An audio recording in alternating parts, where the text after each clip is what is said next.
ಕಲಬುರಗಿ ಜಿಲ್ಲೆಯಲ್ಲಿ ಅಧಿಕಾರಿಗಳ ದರ್ಪ ದೌಲತ್ತು ಹೆಚ್ಚಾದಂತೆ ಕಾಣಸಿಗ್ತಾ ಇದೆ. ನಾವು ಯಾಕೆ ಈ ರೀತಿಯಾಗಿ ಹೇಳ್ತಾ ಇದ್ದೀವಿ, ಏನು ಕಾರಣ, ಅಧಿಕಾರಿಗಳು ಯಾರ ಜೊತೆ ಹೇಗೆ ನಡೆದುಕೊಂಡ್ರು ಅನ್ನೋದರ ಕುರಿತ ಬ್ರೇಕಿಂಗ್ ಅಪ್ಡೇಟ್ ಬರ್ತಾ ಇದೆ, ಬನ್ನಿ ನೋಡ್ತಾ ಹೋಗೋಣ.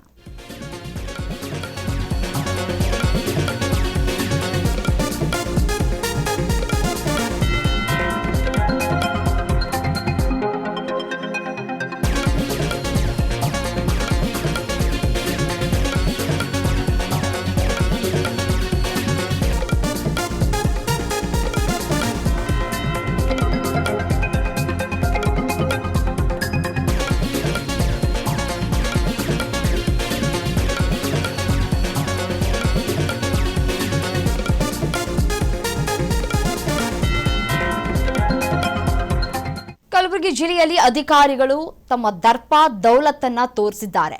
ರೈತರನ್ನ ಕಂಡ್ರೆ ಈ ಸರ್ಕಾರಿ ಅಧಿಕಾರಿಗಳಿಗೆ ಅದೆಷ್ಟು ಅಸಡ್ಡೇನೋ ಏನೋ ಗೊತ್ತಿಲ್ಲ. ಅಧಿಕಾರಿಗಳು ಹೇಳಿದ್ದನ್ನ ಕೇಳಬೇಕು ಅನ್ನುವಂತಹ ದೌಲತ್ತ.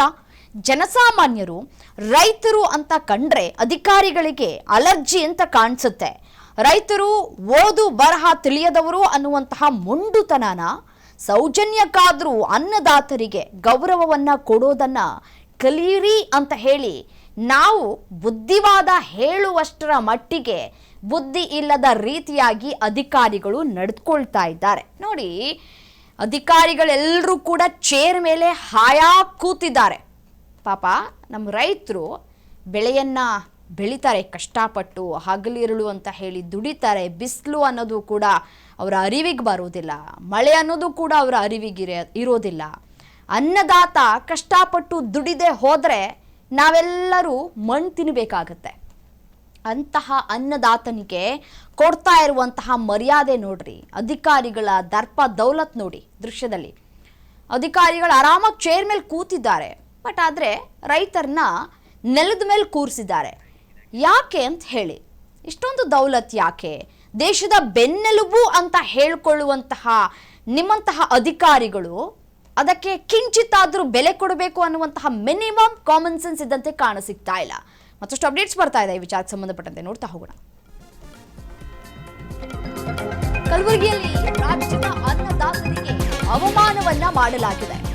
ರೈತರ ಸಮಸ್ಯೆಯನ್ನ ಆಲಿಸೋದಕ್ಕೆ ಸಭೆಯನ್ನ ಕರೆದಿದ್ರು ಸೇಡಂ ಎಸಿ ಪ್ರಭುರೆಡ್ಡಿ.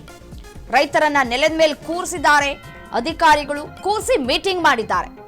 ಸೂಕ್ತ ಆಸನ ವ್ಯವಸ್ಥೆಯನ್ನ ಕಲ್ಪಿಸಿಲ್ಲ, ನೆಲದ ಮೇಲೆ ಕೂರಿಸಿ ಸಭೆ ಮಾಡಿದ್ದಾರೆ. ಸರ್ಕಾರಿ ಅಧಿಕಾರಿಗಳೇ ರೈತ ಪರ ಕಾಳಜಿ ಇಲ್ಲದೆ ಹೋದ್ರೆ ಹೇಗೆ ಅಂತ ಹೇಳಿ, ರೈತರೊಂದಿಗೆ ಗೌರವಯುತವಾಗಿ ನಡೆದುಕೊಳ್ಳೋದು ಕೂಡ ಗೊತ್ತಿಲ್ವಾ? ಕಲ್ತ್ಕೊಳ್ರಿಪ್ಪ. ಅಧಿಕಾರಿಗಳು ಕುರ್ಚಿ ಮೇಲೆ ರೈತರನ್ನ ನೆಲದ ಮೇಲೆ ಕೂರಿಸಿ ಸಭೆಯನ್ನ ಮಾಡಿದ್ದಾರೆ. ಅಧಿಕಾರಿಗಳ ನಡೆಗೆ ರೈತ ಸಂಘಟನೆಗಳು ತೀವ್ರವಾಗಿ ಆಕ್ರೋಶವನ್ನ ವ್ಯಕ್ತಪಡಿಸ್ತಾ ಇದ್ದಾರೆ. ಎಸಿ ಕಚೇರಿಯಲ್ಲಿ ಆರಾಮಾಗಿ ಕೂತ್ಕೊಂಡಿರ್ತೀರಿ, ಸಭೆಯಲ್ಲಿ ರೈತರನ್ನ ನೆಲದ ಮೇಲೆ ಕೂರಿಸುವಂತಹ ಕೆಲಸಗಳನ್ನ ಮಾಡ್ತೀರಿ. ಸಿಮೆಂಟ್ ಕಾರ್ಖಾನೆ ವಿರುದ್ಧದ ಹೋರಾಟ ವಿಚಾರವಾಗಿ ಸಭೆ ಕರೆದಿದ್ರು. ಈಗ ಸಭೆ ನಾವು ಕರೀತಾ ಇದ್ದೀವಿ ಅಂತಂದ್ರೆ ಎಷ್ಟು ಜನ ರೈತರು ಬರಬಹುದು, ಅವರಿಗೆ ಕೂತ್ಕೊಳ್ಳೋದಕ್ಕೆ ಅಂತ ಹೇಳಿ ಹಾಸನವನ್ನ ಕೂಡ ಅವರು ಅಲ್ಲಿ ಇರಿಸಬೇಕಾಗಿತ್ತು. ಸ್ವಲ್ಪ ಚೇರ್ಗಳನ್ನ ಅಳವಡಿಕೆ ಮಾಡಬೇಕಾಗಿತ್ತು. ಅದ್ಯಾವುದನ್ನು ಕೂಡ ಅಧಿಕಾರಿಗಳು ಇಲ್ಲಿ ಮಾಡಿಲ್ಲ. ಸೇಡಂ ಎಸಿ ಪ್ರಭುರೆಡ್ಡಿ ಅವರೇ, ನಿಮ್ಮ ನೇತೃತ್ವದಲ್ಲಿ ನಡೀತಾ ಇರುವಂತಹ ಸಭೆ ಇದು. ನೀವು ರೈತರಿಗೆ ಯಾವ ರೀತಿಯಾಗಿ ಅವಮಾನ ಮಾಡ್ತಾ ಇದ್ದೀರಿ ಅನ್ನೋದು ನಿಮ್ಮ ಗಮನಕ್ಕೆ ಬರಲಿಲ್ವಾ? ಒಂದು ಪಕ್ಷ ನೀವು ಕೆಳಗಡೆ ಕೂತ್ಕೊಂಡು ರೈತರನ್ನ ಮೇಲ್ ಕೂರಿಸಿದ್ದಿದ್ರೆ ನಿಜಕ್ಕೂ ಇವತ್ತು ಪ್ರತಿಯೊಬ್ಬರು ನಿಮಗೆ ಹ್ಯಾಟ್ಸ್ ಆಫ್ ಮಾಡ್ತಾ ಇದ್ರು. ನೀವು ಆರಾಮಾಗಿ ಕುರ್ಚಿಲಿ ಕೂತ್ಕೊಂಡು ಎ ಸಿ ರೂಮಲ್ಲಿ ಕೂತ್ಕೊಂಡಿರ್ತೀರಿ. ಪಾಪ ಕಷ್ಟಪಟ್ಟು ದುಡಿಯುವಂತಹ ರೈತರು, ನಮಗೆ ಅನ್ನ ಆಗ್ತಾ ಇರುವಂತಹ ರೈತರು, ಒಂದಿನ ಅಥವಾ ಒಮ್ಮೆ ಅವರೇನಾದ್ರೂ ಬೆಳೆಯನ್ನ ಬೆಳೆದೇ ಹೋದ್ರೆ ಪ್ರತಿಯೊಂದರ ದರ ಏರಿಕೆ ಆದಾಗ ಬಾಯ್ ಬಡ್ಕೊಳ್ತೀವಿ. ದರ ಏರಿಕೆ ಆಯ್ತು, ರೈತರು ಏನು ಮಾಡ್ತಾ ಇದ್ದಾರೆ, ಬೆಳೆ ಬೆಳೀತಾ ಇಲ್ವಾ, ಪಾಪ ಅನ್ನದಾತನಿಗೆ ಎಷ್ಟು ಕಷ್ಟ ಆಗ್ತಾ ಇದೆ ಅನ್ನೋದು ಯಾವುದು ನಿಮ್ಮ ಗಮನಕ್ಕೆ ಬರಲ್ಲ. ಬೆಲೆ ಏರಿಕೆ ಮಾತ್ರ ಗಮನಕ್ಕೆ ಬರುತ್ತಷ್ಟೇ. ಅನ್ನದಾತ ಕರೆಕ್ಟಾಗಿ ದುಡಿದ್ಬಿಟ್ರೆ ನಾವ್ಯಾರೂ ಕೂಡ ನಮಗೆ ಕಷ್ಟ ಆಗ್ತಾ ಇದೆ ಅಂತ ಹೇಳೋದಕ್ಕೆ ಹೋಗೋದಿಲ್ಲ. ಬಟ್ ರೈತರಿಗೆ ಮಾತ್ರ ಕಷ್ಟವನ್ನ ಕೊಡ್ತಾ ಇದ್ದೀರಿ, ರೈತರನ್ನ ಈ ರೀತಿಯಾಗಿ ನಡೆಸ್ಕೊಳ್ತಾ ಇದ್ದೀರಿ ಅಂತಂದ್ರೆ ನಿಜಕ್ಕೂ ನೀವು ಒಂದು ಆ ಸ್ಥಾನಕ್ಕೆ ಯೋಗ್ಯರ ಅನ್ನುವಂತಹ ಪ್ರಶ್ನೆ ಬರುತ್ತೆ. ನೋಡಿ ಯಾವ ರೀತಿಯಾಗಿ ಕೂರಿಸಿದ್ದೀರಿ ಅಂತ ಹೇಳಿ. ರೈತ ಸಂಘಟನೆಗಳಿಂದ ಅಧಿಕಾರಿಗಳ ವಿರುದ್ಧ ಇದೀಗ ಸೂಕ್ತ ಕ್ರಮವನ್ನು ತೆಗೆದುಕೊಳ್ಳಬೇಕು ಅಂತ ಹೇಳಿ ಆಗ್ರಹಗಳು ಕೂಡ ಕೇಳಿ ಬರ್ತಾ ಇದೆ. ನೋಡಿ, ನಿಮಗೆ ಶಿಕ್ಷೆ ಅಂತ ಬಂದಂತಹ ಸಂದರ್ಭದಲ್ಲಿ ಅಮಾನತು ಮಾಡಿಬಿಡ್ತಾರೆ ಅಷ್ಟೇ. ಅದನ್ನು ಬಿಟ್ಟರೆ ಇನ್ನೇನು ಮಾಡೋಕ್ಕಾಗತ್ತೆ? ಅದನ್ನು ಬಿಟ್ಟರೆ ಬೇರೆ ಜಿಲ್ಲೆಗೆ ವರ್ಗಾವಣೆ ಮಾಡುವಂತಹ ಕೆಲಸಗಳು ಮಾತ್ರ ಆಗತ್ತೆ. ಬಟ್ ಆದರೆ ನಿಮ್ಮ ಅಧಿಕಾರದ ದುರುಪಯೋಗ ಅಥವಾ ಈ ರೀತಿಯಾದಂತಹ ದರ್ಪ ಕಮ್ಮಿ ಆಗತ್ತಾ? ಇಲ್ಲ. ನೀವು ಒಮ್ಮೆ ಕೆಳಗಡೆ ಕೂತ್ಕೊಂಡು ಈ ರೀತಿಯಾಗಿ ಒಂದು ಸಭೆ ಮಾಡಿ, ಸಭೆ ಕರೆದಿದ್ದೀವಿ ಅಂದಾಗ ಚೇರ್ಗಳ ವ್ಯವಸ್ಥೆ ಆಗಬೇಕಿತ್ತಲ್ಲ, ಯಾಕೆ ಮಾಡಲಿಲ್ಲ? ಮತ್ತು ಯಾಕೆ ಸಭೆ ಕರೆದ್ರಿ?